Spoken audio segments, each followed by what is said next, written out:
আসসালামু আলাইকুম। আরবিডি নিউজের সর্বশেষ আন্তর্জাতিক সংবাদে সবাইকে আমন্ত্রণ জানাচ্ছি। সঙ্গে আছি আমি রাজীব। প্রথমেই জেনে নেওয়া যাক কি থাকছে এখনকার গুরুত্বপূর্ণ সংবাদ শিরোনামে। ইরানের বিরুদ্ধে আজারবাইজানের ভূমি ব্যবহার করছে ইসরায়েল। আজারবাইজানকে ইরান সমর্থন দিয়ে এলেও যে কারণে সম্পর্কের এত অবনতি। ইরাক থেকে মার্কিন বাহিনীর বিদায় ঘণ্টা শোনা যাচ্ছে বলছেন জেনারেল সালামি। সাবমেরিন দুর্ঘটনা নিয়ে ওয়াশিংটন তথ্য জানাচ্ছে না বলে অভিযোগ। কঠোর ভাষায় ওয়াশিংটনের সমালোচনা করছে বেইজিং। এবং সর্বশেষ থাকছে ভারতে চলছে ভয়াবহ মুসলিম নির্যাতন। নিউ ইয়র্ক টাইমসের প্রতিবেদনে ভারতে মুসলিম নির্যাতনের চিত্র। ভারতে বহু বছর আগে থেকেই মুসলিম নির্যাতন হচ্ছে। বিশেষত নরেন্দ্র মোদী এবং অমিত শাহের সরকার ক্ষমতায় আসার পর থেকে একের পর এক মুসলিমদের হত্যা করা হচ্ছে, নির্যাতন করা হচ্ছে, এমনকি ঘর বাড়ি ছাড়া করাও হচ্ছে। নরেন্দ্র মোদী এবং অমিত শাহের সরকার ভারতকে মূলত একটি উগ্র হিন্দুত্ববাদী জঙ্গি রাষ্ট্রে পরিণত করতে চাচ্ছে, যা ইতোমধ্যে সফল হয়েছে। ভারত মূলত একটি জঙ্গি রাষ্ট্রে পরিণত হয়েছে। সেখানে এখন উগ্র হিন্দুত্ববাদের রাজ চলছে, আর যে কারণে মুসলিমরা ভয়াবহ নির্যাতনের শিকার হচ্ছে। আসামে যে মুসলিম নির্যাতনের ঘটনাও ঘটেছে, সেখানেও দেখা গেছে সরকারি জমি থেকে উচ্ছেদের নাম করে মুসলিমদেরকে নির্যাতন করা হয়েছে, এমনকি হত্যা পর্যন্ত করা হয়েছে। অথচ সেই একই জমিতে যখন হিন্দুরা বসবাস করছে, তাদেরকে কিন্তু উচ্ছেদ করা হয়নি। সুতরাং ভারতের এই দ্বিমুখী আচরণ থেকে বোঝা যায় ভারত যে কতটা মুসলিম বিদ্বেষী হয়ে উঠেছে, কতটা জঙ্গি রাষ্ট্রে পরিণত হয়েছে। যদিও জাতিসংঘ এ ব্যাপারে একেবারে চুপ, কারণ জাতিসংঘ ভারতের মতো একটি বড় দেশের গোলাম হয়ে যাচ্ছে। আর যে কারণে বাংলাদেশে যখন হিন্দুদের উপর নির্যাতন নিপীড়ন করা হয়েছে বা সংঘাতের সৃষ্টি হয়েছে, যেটা আমরা আসলে কেউই কাম্য করি না, আশা করি না এভাবে নির্যাতন হোক, তারপরেও যখন নির্যাতনের শিকার হয়েছে সেখানে কিন্তু জাতিসংঘ কথা বলেছে। সেখানে বলছে বাংলাদেশ সরকারকে কঠোর ব্যবস্থা নেওয়ার জন্য। কিন্তু ভারতে যে প্রতিনিয়ত মুসলিম নির্যাতন হচ্ছে, নিপীড়নের শিকার হচ্ছে, হত্যার শিকার হচ্ছে, সে বিষয়ে জাতিসংঘ একবারে চুপ। সেখানে আর কোনো কথা বলছে না। এমনকি কাশ্মীরেও মুসলমানদেরকে নির্যাতন নিপীড়ন করে কাশ্মীর থেকে বের করে দেওয়া হচ্ছে। সেখানে ঢুকতে বসেছে উগ্র হিন্দুত্ববাদীর রাজ। তারপরেও জাতিসংঘ একেবারে এখন চুপচাপ। এ বিষয়গুলো জাতিসংঘের চোখে পড়ছে না।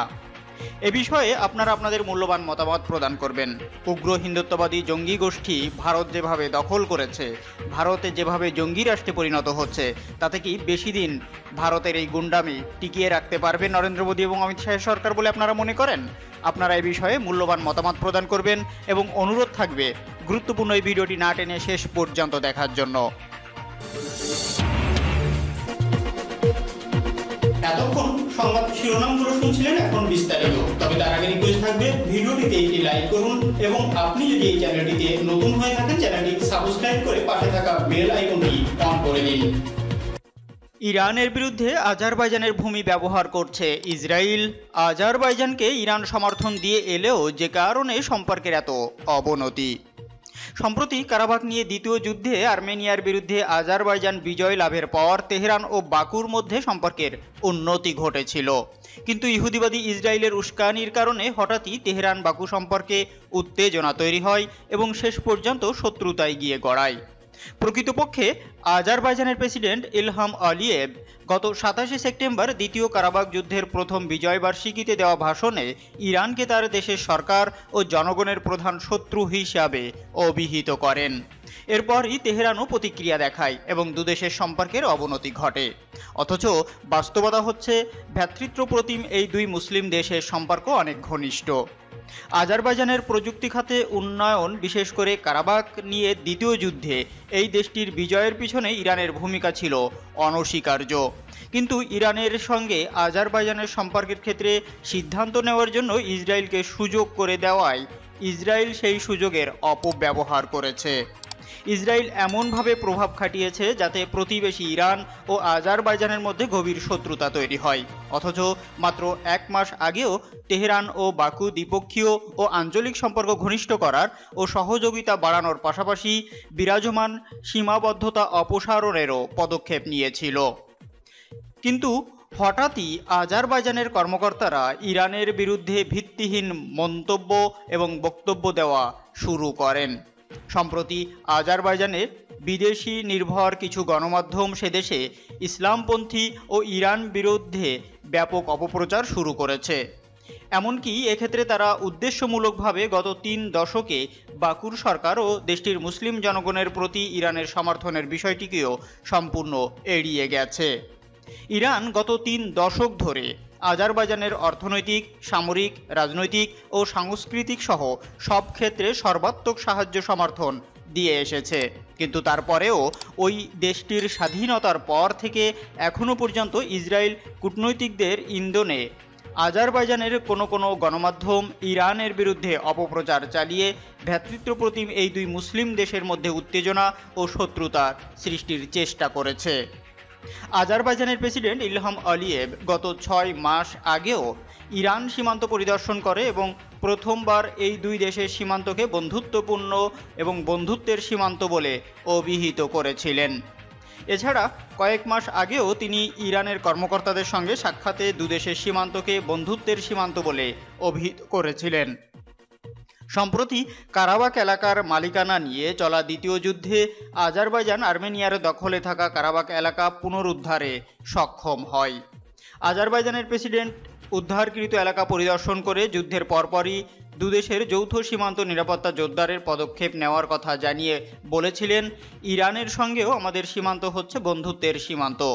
বাকুতে নিযুক্ত ইরানের রাষ্ট্রদূত সায়েদ আব্বাস মুসাবি ইরান সীমান্ত সংলগ্ন কারাবাখ এলাকা উদ্ধারের বিষয়ে আজারবাইজানের প্রেসিডেন্টের ওই বক্তব্যের প্রতিক্রিয়ায় বলেন, ইরান ও আজারবাইজানের সীমান্ত সবসময় বন্ধুত্বের সীমানা হিসাবে পরিচিত ছিল এবং এখানে শান্তি ও নিরাপত্তা সবসময় বজায় থাকবে।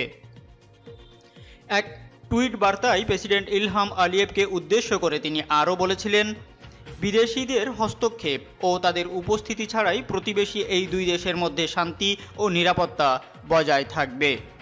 আজারবাইজানের প্রেসিডেন্ট চলতি বছর এপ্রিলে ইরানের ব্যাপারে গঠনমূলক ও ইতিবাচক বক্তব্য দিলেও গত মাসে হঠাৎ তিনি ইরানের বিরুদ্ধে বিষাদগার শুরু করেন।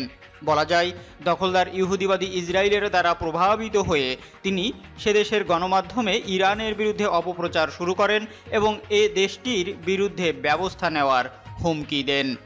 এভাবে তিনি ইসরায়েলকে বিরাট সুযোগ করে দিলেন।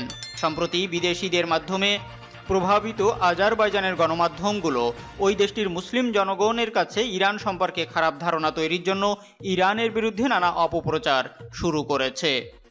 এইসব গণমাধ্যম ইরানের বিরুদ্ধে নানা কৌশলে মিথ্যা প্রচার চালিয়ে জনগণকে বিভ্রান্ত করার চেষ্টা করলেও ওই দেশটির চিন্তাশীল মহল বিষয়টিকে ভালোভাবে নেয়নি এবং তারা ইলহাম আলিয়েভ সরকারকে সতর্ক করে দিয়েছে।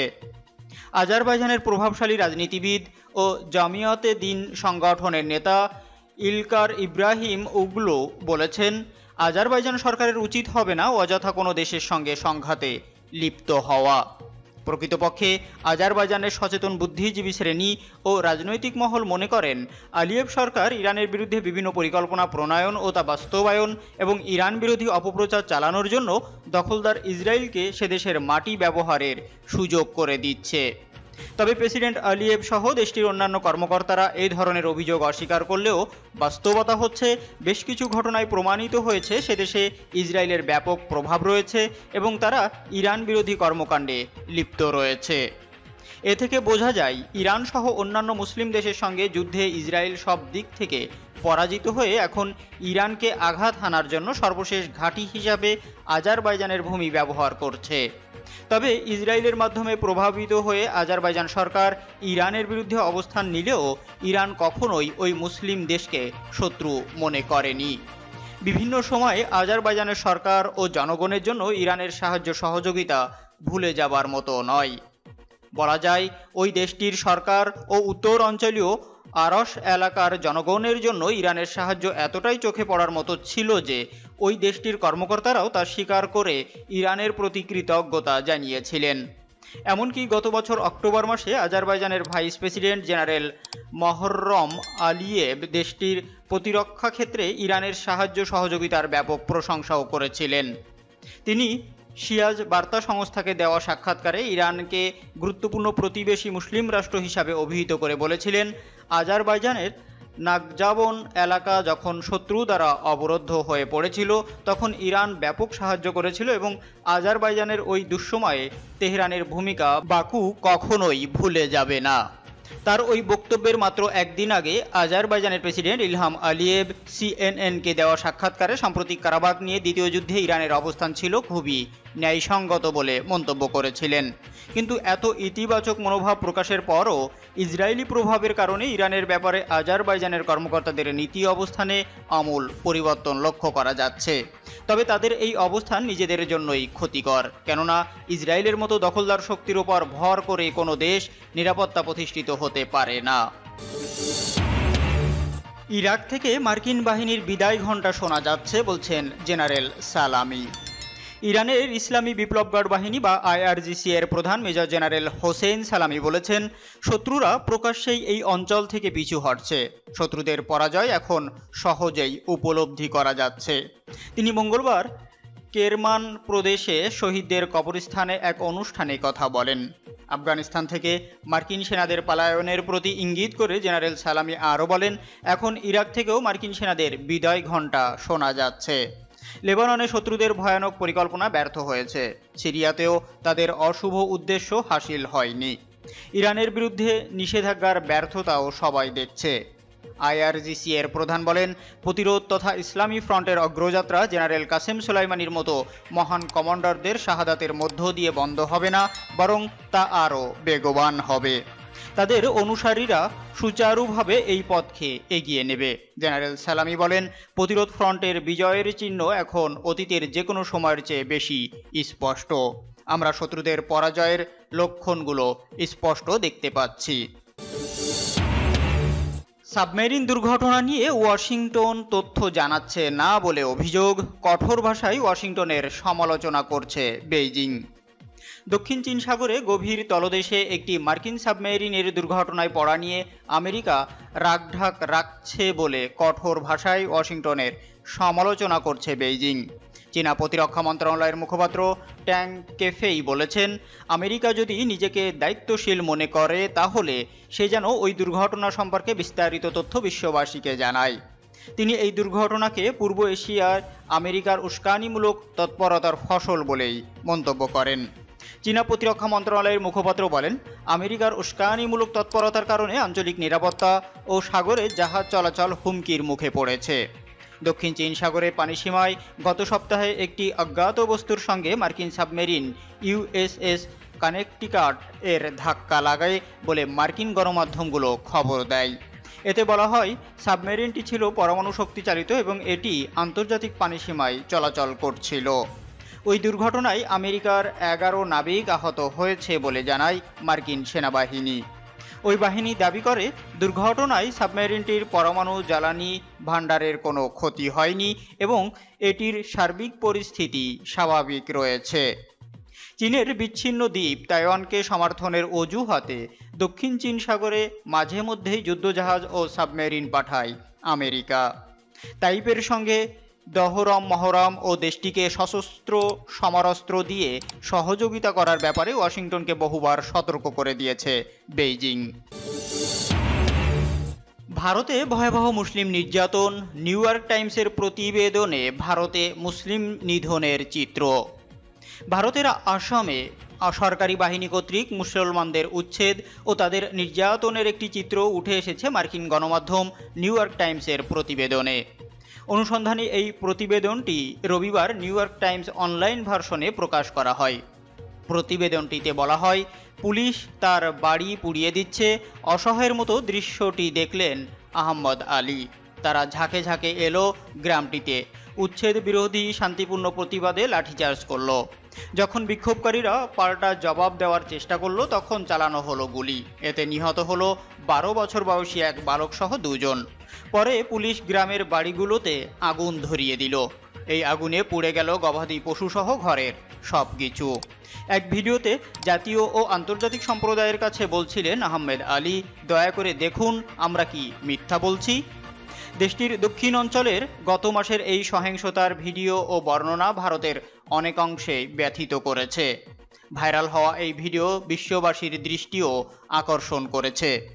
স্থানীয় প্রশাসন বলছে, একটি বৃহৎ কৃষি প্রকল্প বাস্তবায়নের জন্য অবৈধ বাংলাদেশিদের লক্ষ্য করে এই অভিযান পরিচালনা করা হয়েছে। কিন্তু সাক্ষাৎকারে এবং হাতে পাওয়া ডকুমেন্ট পর্যালোচনা করে নিউ ইয়র্ক টাইমস জানতে পেরেছে, বাস্তুচ্যুত করা বাসিন্দাদের অনেকেরই ভারতের বৈধ নাগরিকত্ব রয়েছে। তাদের বৈধ অধিকার রয়েছে রাষ্ট্র মালিকানাধীন ভূমিতে বসবাসের। সরকারের সমালোচকরা বলছেন, উচ্ছেদের বিষয়টি মূলত কেন্দ্রীয় সরকারি দলের দেশটির মুসলিম বিরোধী বৃহৎ প্রচারণা ও পদক্ষেপের অংশ। দেশটির রাষ্ট্র কর্তৃক বাস্তুচ্যুত মানুষদের একটি সংগঠনের সহসভাপতি স্বপন কুমার ঘোষ বলেন, তারা চায় মুসলমানেরা হিন্দুদের দয়ায় কোনো রকমে বেঁচে থাকুক। প্রধানমন্ত্রী নরেন্দ্র মোদী ও তার দল ভারতীয় জনতা পার্টি অর্থাৎ বিজেপি হিন্দু জাতীয়তাবাদকে উস্কে দিয়ে এমন উদ্যোগ নিয়েছে যাতে বিপদে পড়ছে দেশটির 20 লাখেরও বেশি মুসলমান।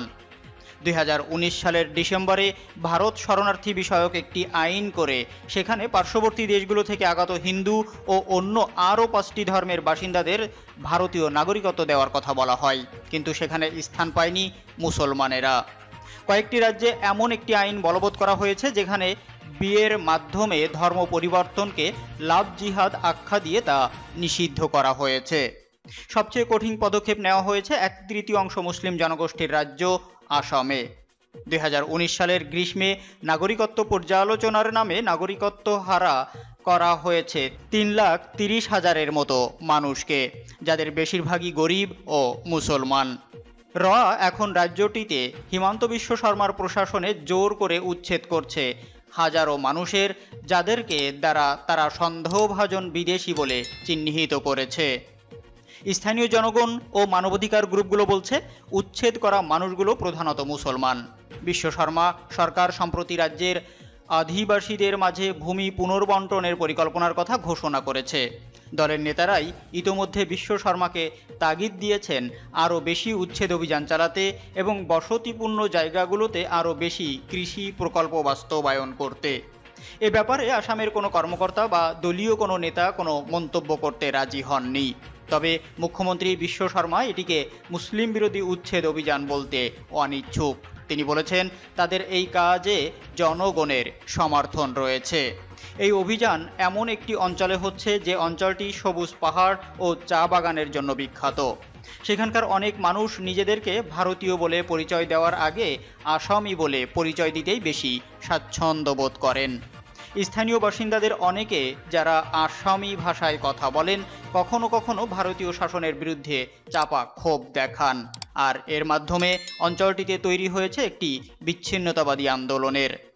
হিন্দু মুসলিম সহ অনেক আসামি আদিবাসী দীর্ঘদিন ধরে এই দুশ্চিন্তায় আছেন যে তারা কখন শরণার্থী হিসাবে চিহ্নিত হন, বিশেষত মুসলমানেরা যারা বাংলায় কথা বলেন। জোর করে উচ্ছেদের ঘটনা কয়েক দশক ধরেই চলে আসছে, কিন্তু গত 23শে সেপ্টেম্বরের সংঘর্ষ জাতীয় ও আন্তর্জাতিক দৃষ্টি আকর্ষণ করেছে। আহমেদ আলী ও আরও বেশ কয়েকজন গ্রামবাসী জানিয়েছেন, পশ্চিম আসামের ধোলপুরের বিক্ষোভে নিরাপত্তা বাহিনীর লাঠিচার্জ করে। বিক্ষোভকারীরাও কেউ কেউ লাঠি দ্বারা প্রতিরোধের চেষ্টা করে। এ সময় পুলিশ বিক্ষোভকারীদের ওপর গুলি চালায়।